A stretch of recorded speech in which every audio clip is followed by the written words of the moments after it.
Je peux te poser une seule question, Mathieu? T'habites terre ou pas? Je pense que je vais le faire au bord et pas au large. D'accord, merci. On est sur le secteur des poteaux, jeudi matin. Qu'est-ce que tu as comme renseignement? Qu'est-ce que tu penses faire?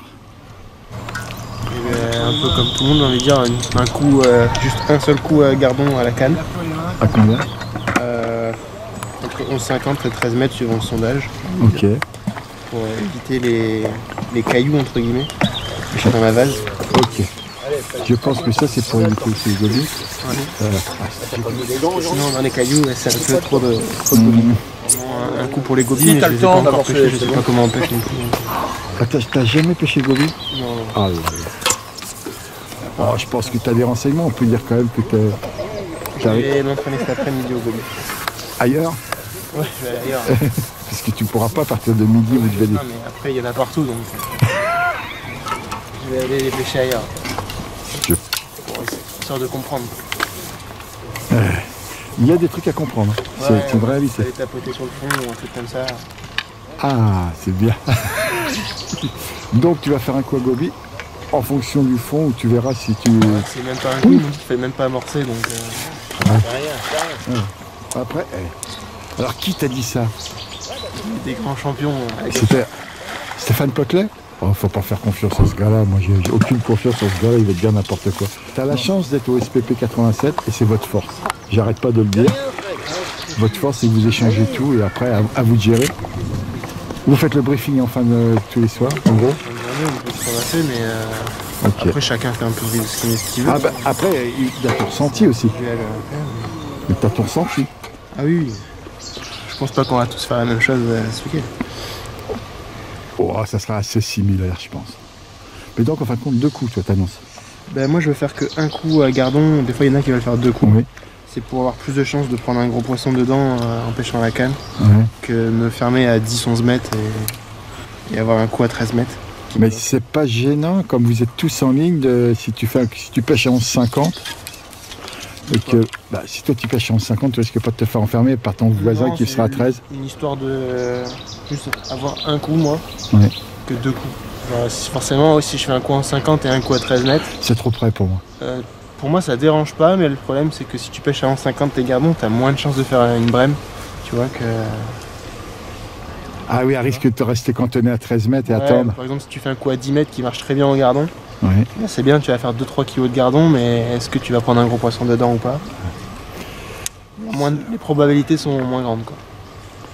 Bon, encore merci pour ta gentillesse et puis pour ton partage. Et puis, écoute, maintenant, tout ce que je peux te souhaiter, c'est de t'amuser et de nous refaire des manches comme l'année dernière qui ont été très très belles. On va essayer, hein. Thierry Dubois, de la Gardonnette Chartraine. Voilà. Ah donc je suis licencié dans le 28, même si j'habite en Ile-de-France. Ah, mais attends, derrière toi, il n'y avait pas un certain temps. Thierry Roger. Il n'y a rien? Oui, il arrive ce soir. Tu t'aimes bien te mettre des handicaps en fin de compte. Voilà, donc il arrive ce soir. Donc c'est le président de la Gardonnette. Ouais. Voilà. Bon, ça me fait déjà plaisir de l'entendre qu'il va revenir parce qu'on va pouvoir rigoler tous les deux. C'est un peu l'objectif du week-end aussi. Qu'est-ce que tu vois alors comme pêche? Moi je suis venu le week-end dernier. Les conditions météo étaient bien meilleures. Il faisait déjà plus doux. Donc j'ai pris des gardons, des plaquettes. Par contre j'ai pas réussi à prendre de brème. Voilà, donc je sais qu'il y en a. Parce que moi j'ai fait le concours fin août. Où j'avais fait 16 000 sur le secteur du milieu. Donc là ça a un peu changé. Voilà, les conditions météo sont plus les mêmes. Il y a un petit coup de froid, il y a eu un peu de pluie. Il y a un peu de vent, enfin on sent que c'est plus pareil, quoi. On a basculé dans l'automne. Donc on verra comment ça s'organise. Si les poissons vont répondre présent ou pas. Voilà, j'espère quand même prendre quelques gardons. Bon, maintenant ce que je vais te demander, c'est les lignes que tu vas monter en poids et puis combien de coups tu vas faire. Ah les coups, je vais faire un peu comme tout le monde je pense, au final 3 coups, un en bordure, un à mi-distance. Alors la mi-distance c'est combien? Entre 8 et 10 mètres. Oui. Et la grande canne, 13 mètres. 13 mètres, après pleine barre. Ouais, je pense. On verra, mais il y a de grandes chances. Ok. Que je mette pleine barre. Ok. Voilà. Et, tu vas pêcher à l'anglaise ou pas? je l'ai prévu, mais bon, j'espère pas. Parce que si j'y pêche, à mon avis, c'est que je suis mal. Donc, puis là, avec le vent, ça se prête pas. S'il n'y a pas de vent, pourquoi pas, mais là, il y a un vent de travers, c'est pas évident. Donc, à voir. Donc, tes poids de flotteur, en gros? Entre 0,60 et 2 grammes. Ok. Voilà. Tes plombs de touche, parce que maintenant, c'est mon cheval de bataille. Tu mets des gros plombs de touche, toi? Moi, je suis pas de l'école du Nord, donc j'ai un peu de mal à faire ça. Oui. Bon, effectivement, j'ai un peu augmenté la taille de mes lignes. Est-ce que c'est grâce à moi? Non, c'est grâce à Thierry, justement, parce que lui, il est du Nord. Ouais. Donc, après, je pense que c'est surtout efficace quand il y a beaucoup de gardons. Oui, d'accord. Je pense que la ligne se met en place plus vite. Plus vite, et tu fais plus vite les poissons que les copains. Là, en l'occurrence, ça risque de pas être le cas, donc on verra. Oui, surtout falloir mettre des poissons dans la bourriche. Oui, mais combien alors? Ça sera quoi tes plombs de touche? Ça sera des plombs. Ouais, j'ai mis 0,60, ça va être un 11 ou un 10? J'ai quand même mis des gros plombs de touche. 6, okay. 7. Ah oui. Oui, parce ils arrivent à mettre plus gros quand même, les gars du Nord. Oui, je sais, mais comment dirais-je, ça, toi, c'est quelque chose que m'a appris David Couillard. Bah, il m'a scotché là-dessus. Moi, tu vois, j'en arrive que maintenant à comprendre qu'il y a beaucoup de poissons. C'est le jour et la nuit par rapport à tes copains, quoi. C'est-à-dire qu'ils ne comprennent pas pourquoi tu poses, tu tires et qu'eux, ils sont obligés d'attendre. C'est la position de ligne qui est plus rapide. Ouais, c'est ça. Et quand il y a une grosse compétition au fond où les poissons, ils ont vraiment faim, mais ils ne se posent pas la question de comment elle descend, c'est le premier qui attrape qui a gagné. C'est ça, c'est la concurrence alimentaire. Il m'en aura fallu, moi, des années pour comprendre ça. Qu'est-ce que tu penses des passages de péniche? Bon, c'est coutumier, hein, c'est pas gênant. En plus, la fréquence n'est pas si élevée que ça. Mais tu les souhaites ou pas? Tiens, une question. Ouais, je pense que c'est mieux qu'il y en ait, ouais. D'accord. Je pense que c'est quand même mieux qu'il y en ait. Alors, pas à des grosses fréquences, mais une par heure, ça me paraît pas mal. Le problème, c'est que j'ai peur que. C'est dur. J'espère que dimanche, il y en aura, parce que normalement, le dimanche, c'est bien moins. Avec à peu près un mouvement d'eau. Et puis les poissons sont habitués de toute façon. Encore merci pour ton partage, est-ce que je veux, puis surtout amusez-vous. Ouais. Puis bon, mets des boules caisses pour Thierry Roger, parce qu'il va te dire n'importe quoi. Non, moi c'est bon, on va bien. Bonjour Stéphane. Salut Jean-Michel. Comment tu vas? Bah bien, impeccable. J'ai l'impression de te filmer sans arrêt en ce moment. Ah ouais, on se voit tout le temps. Bon, est-ce que tu pourrais me faire l'analyse comme tous les ans? Bah, l'analyse va être assez simple en fait. On est tributaire des bateaux. Ouais. En fait, s'il n'y a pas de bateau, le championnat sera une catastrophe. Ouais. En fait, il n'y aura quasiment pas de poissons. Ouais. Parce que l'eau est trop claire et en fait, les poissons sont craintifs et ils ne rentrent pas sur les coups. Et si on a la chance d'avoir un bateau qui passe juste avant l'amorçage et qui brasse un peu l'eau, ben là c'est très bien parce qu'au moins les poissons seront mordeurs. Il y aura principalement des gardons et à quelques endroits des brèmes, mais les brèmes seront localisées donc il n'y en aura pas pour tout le monde. Mais bon, ce qui est certain, c'est qu'on est vraiment tributaire de ces fameux bateaux. Et pas des bateaux vides, des bateaux chargés, parce qu'il faut qu'on rase et se brasser. Et malheureusement, depuis le début de la semaine, tu n'en as que 2-3 par jour, 4 par jour au grand maximum. Et tu vois bien que tu passes du jour à la nuit lorsqu'il y a un bateau qui passe, quoi. Tu peux être capot de gardon pendant 2-3 heures. Hein. Tu peux ne rien prendre. Hein. Et un bateau passe et chaque couette est neuve. Ah bah le goby, je sais pas, il n'y en a pas partout non plus. Hein. Oh Puis ils sont pas très gros ici. Il y a des secteurs qui sont plus intéressants que d'autres. Le secteur en fait qui s'appelle Bipon, là-bas où il y a des gobies plus intéressants. Là il y a une vraie pêche de gobies à faire en bordure. Ouais. Ailleurs, ça sert pas à grand chose. C'est vraiment très petit. Il y en a quelques-unes à prendre, mais si tu veux, elles font 3-4 grammes, quoi. Donc elles sont vraiment microscopiques. Et il y en a, mais pas comme il y en a dans d'autres secteurs. Et donc ça veut dire qu'en fait, dans les autres secteurs, bah, malheureusement, si tu n'as pas de gardon, bah oui, tu pêcheras les gobies par définition, mais avec des scores de misère, quoi. Attention, hein, hier on a vu des entraînements, pas hier, même lundi ou mardi, il y a eu des entraînements lorsqu'il n'y avait pas de bateau, où il y avait 400 grammes de poisson à prendre en 4 heures. Après, il y a un autre phénomène, c'est que le froid arrive demain. Ils annoncent 4 degrés demain matin, et il fait en moyenne 8-10 tous les matins. Et tu vois, la grande différence, c'est que quand tu passes de 8-10 tous les matins à 4 et c'est des premiers coups de froid, en plus ça va pas faciliter la pêche, en plus de ça. Voilà. Donc je pense que c'est un championnat assez délicat, et je pense que les pêcheurs ne maîtrisent pas vraiment ce qui va se passer. Et c'est plutôt les aléas des passages de bateaux qui vont faire que la pêche pourra être plus ou moins intéressante. Je te dis, bon, donc combien de coups tu fais? Ah bah, alors, un pour les gobies c'est sûr, un à mi-distance et un au large, aux 3 coups minimum. Alors le mi-distance c'est... Bah, ça dépend des endroits, entre 8 et 10. Tu vas chercher la cassure? Il n'y a pas vraiment de cassure. En fait, tu as une pente régulière. Et après, tu as un vrai plat qui se situe entre 11 et 13. Oui. Un plat, plus ou moins, mais c'est que la pente est vraiment moins marquée après. Oui. mais avant c'est toujours un peu dans la pente. Donc du coup à mi-distance il sera nécessairement toujours un peu dans une pente. Voilà. Et après je pense que le tirage au sort aura comme d'habitude son rôle à jouer, Alors, comme d'habitude. Et il y a quand même des portions de secteur où il faudra prendre plutôt les ailes et d'autres où on peut prendre les milieux. alors moi, ce que je vais te demander comme d'habitude, je ne veux entendre que le bon tirage. Qu'est-ce que ça serait pour toi le bon tirage? Le bon tirage, ce serait une extrémité sur le secteur bipont, qui est situé le plus à droite.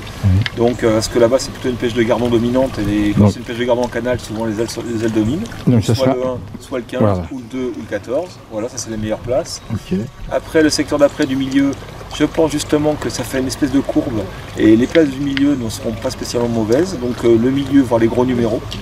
Okay. Et ici, a priori, moi je connais pas assez, mais d'après les gars, c'est assez régulier.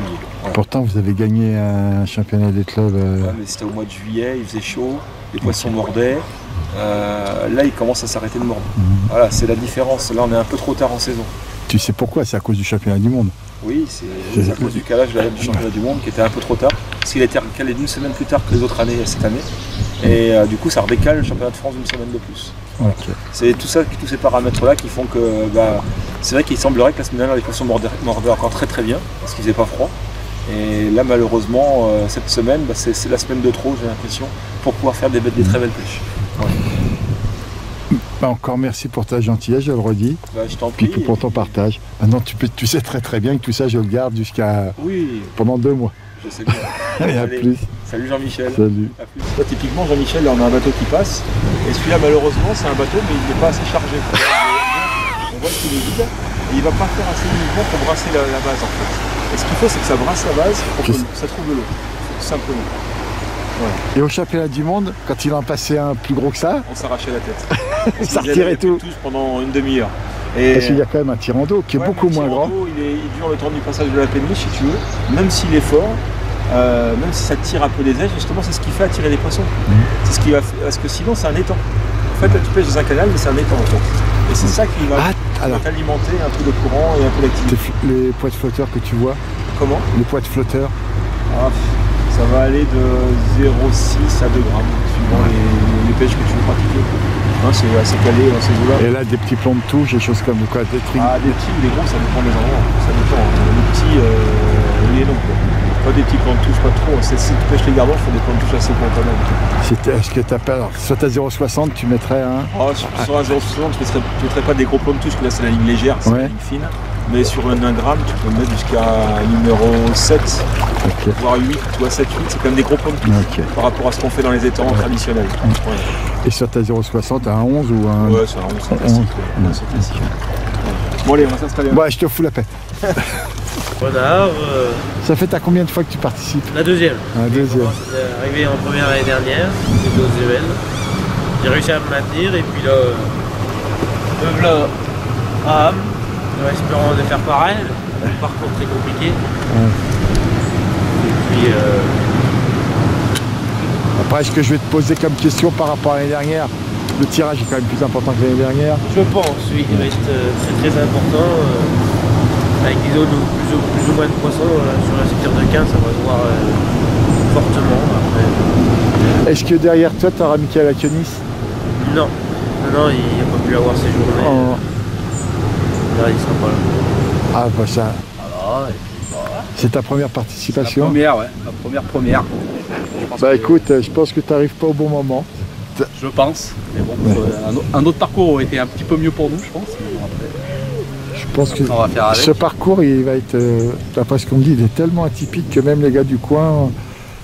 Je vais te dire un truc. On en reparlera dimanche de ça. Oui, d'accord. Il y a quelques gens qui seront quand même abattablement mis sur des pêches de gardons, même si nous on n'arrive pas à les prendre, je pense qu'il y en a quelques-uns qui arriveront à les prendre. Ah, ça va être intéressant. Ça peut être intéressant dans le championnat, ça.